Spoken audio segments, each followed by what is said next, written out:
الحمد للہ وکفا والصلاة والسلام علی رسولہ المصطفیٰ وعلی آلہ المجتبی وعلی جمیع من اقتفى واہتدى اما بعد فقد قال البخاری رحمہ اللہ تعالی باب فضل من استبرأ لدینہ، اس شخص کی فضیلت کا بیان جو اپنے دین کی حفاظت کے لیے احتیاط سے زندگی گزارے، بچ بچ کر چلے۔ استبرأ لدینہ، استبراء للدین کرے۔ استبراء کہتے ہیں کسی منفی شے سے بچ بچ کر رہنا، کسی مکروہ اور قبیح سے بچ بچ کر رہنا، طلب البراءۃ عن المکروہ۔ جیسے آپ نے استبراء استنجا کے مسائل میں پڑھا ہے کہ پیشاب کا قطرہ مکروہ ہے، یعنی مکروہ گوانا، مکروہ فقہی نہیں کہہ رہا، لغوی کہہ رہا ہوں کہ آپ کو اس سے بچنا ہے، وہ آپ کے یہاں ناپسندیدہ ہے، تو اس کے لیے آپ الگ الگ طریقے سے استبراء کرتے ہیں۔ دین کی حفاظت کے لیے منفیات دین سے بچ بچ کر رہنا، مکروہات شرع سے بچ بچ کر رہنا، ممنوعات شرع سے بچ بچ کر رہنا، یہ اس باب کا حاصل ہے۔ اب جو بچ بچ کر رہا اس کی فضیلت کو یہاں پر بیان فرمانا چاہتے ہیں، اور مقصد امام بخاری رحمۃ اللہ علیہ کا یہی طے کر لیجئے، وہ صرف اتنا ہے کہ دین کی منفیات سے، دینی اعتبار سے، مکروہات سے، یعنی دین نے جن چیزوں کو منفی اور مکروہ اور قبیح قرار دیا ہے ان سے بچنا، یہ متفاوت الدرجات ہے، ان کے درجے الگ الگ ہیں، اس لیے کہ خود قبیح کے درجے الگ الگ ہیں، کوئی قبیح حرام کے درجے کا، کوئی مکروہ کے درجے کا، کوئی تنزیہی، کوئی تحریمی، کوئی خلاف اولا۔ تو جب قبائح اور مکروہات، منفیات، یہ متفاوت الدرجات ہیں، درجے ان کے نیچے اونچے ہیں، تو ان سے بچنے والا بھی متفاوت الدرجہ، ان کے بچنے والوں کی جماعت بھی متفاوت الدرجات ہوگی۔ اب جیسے جیسے ان کے درجے نیچے اونچے ہوں گے، ایسی کہا جائے گا کہ ان میں دین کمی بیشی کے ساتھ پایا گیا، بس پتہ کیا چلا، ایمان گھٹتا ہے بڑھتا ہے، دین گھٹتا ہے اور بڑھتا ہے، اور پہلے دن سے حضرت اسی بات کو ثابت کرتے آ رہے ہیں۔ ہو گئی بات، ترجمۃ الباب کا حاصل سمجھ میں آ گیا۔ اب حدیث کو دیکھیے، بہی قال حدثنا ابو نعیم، یہ ابو نعیم وہی ہے، ابو نعیم وہی ہے، سمجھا، جن کے دروازے پر ایک مرتبہ ایک شخص آیا، تکرار سے ایک شخص آیا، کھٹ آیا، اندر سے پوچھتے من، تو باہر والا کہتا ہے انا، تو وہ اندر سے پوچھتے من انا، من انا، تو وہ کہتا ہے ابن آدم۔ وہ بھی عجیب تھا، لطیفہ لگ رہا تھا آپ کی طرح سے، کیا کہتا ہے ابن آدم، تو اندر سے ابو نعیم دروازہ جلدی سے کھول کر بے تابانہ آ کر کے اس سے چمٹ کر گلے لگا کے کہتے ہیں اچھا ابھی بھی آدم کے بیٹوں میں ایک موجود ہے، ہم تو سمجھے کہ سارے بیٹے آدم کے دنیا سے جا چکے۔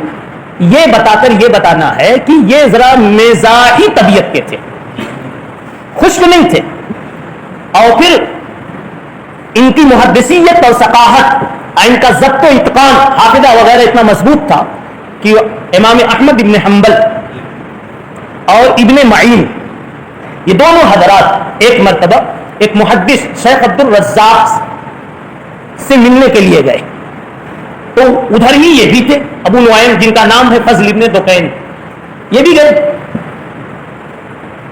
تو ابن معین نے کہا امام احمد ابن حنبل سے کہ میرا جی چاہتا ہے کہ آئے ہیں تو ابو نعیم سے بھی ملنے گئے، اور اس لیے ملنے کہ ان کو جانچا جائے، امتحان لیا جائے کہ حافظہ کیسا ہے، سنا تو بہت کچھ ہے۔ تو یحییٰ ابن معین نے کچھ حدیثیں منتخب کی، 10 حدیثیں، وہ تو ان کی سند سے ان کی حدیثیں تھی، اور اس کے بعد کچھ ملا دی اس نے، اور جا کر کے ان سے کہا کہ ہمیں کچھ آپ کی حدیثیں پہنچی ہیں، ہم سنانا چاہتے ہیں، اس کی تصدیق چاہتے ہیں۔ تو جو ان کی تھی وہ تو سنا دیا، کہنے لگے ٹھیک ہے، نام، اور جو ملا رکھا تھا نہیں سمجھا تو اس پر کہنے لگے لا عارف لا عارف، اور امام احمد ابن حنبل کی طرف اور ان کی طرف گھور گھور کے دیکھ رہے ہیں، سمجھا، اور پھر امام احمد ابن حنبل سے کہا ارے بابا ان سے منع کر دو، مجھے چھیڑو مت، لیکن وہ پوچھتے رہے، یہاں تک کہ ایک لات یحییٰ ابن معین کو انہوں نے مارا، اور یحییٰ ابن معین اپنی نشست سے نیچے گر گئے۔ تو احمد ابن حنبل نے، اور اس کے بعد مجلس اپنے وقت پر ختم ہو گئی، تو احمد ابن حنبل نے کہا میں نے کہا تھا نا ان کو مت چھیڑو، لگا دیں گے یہ کہتے ہیں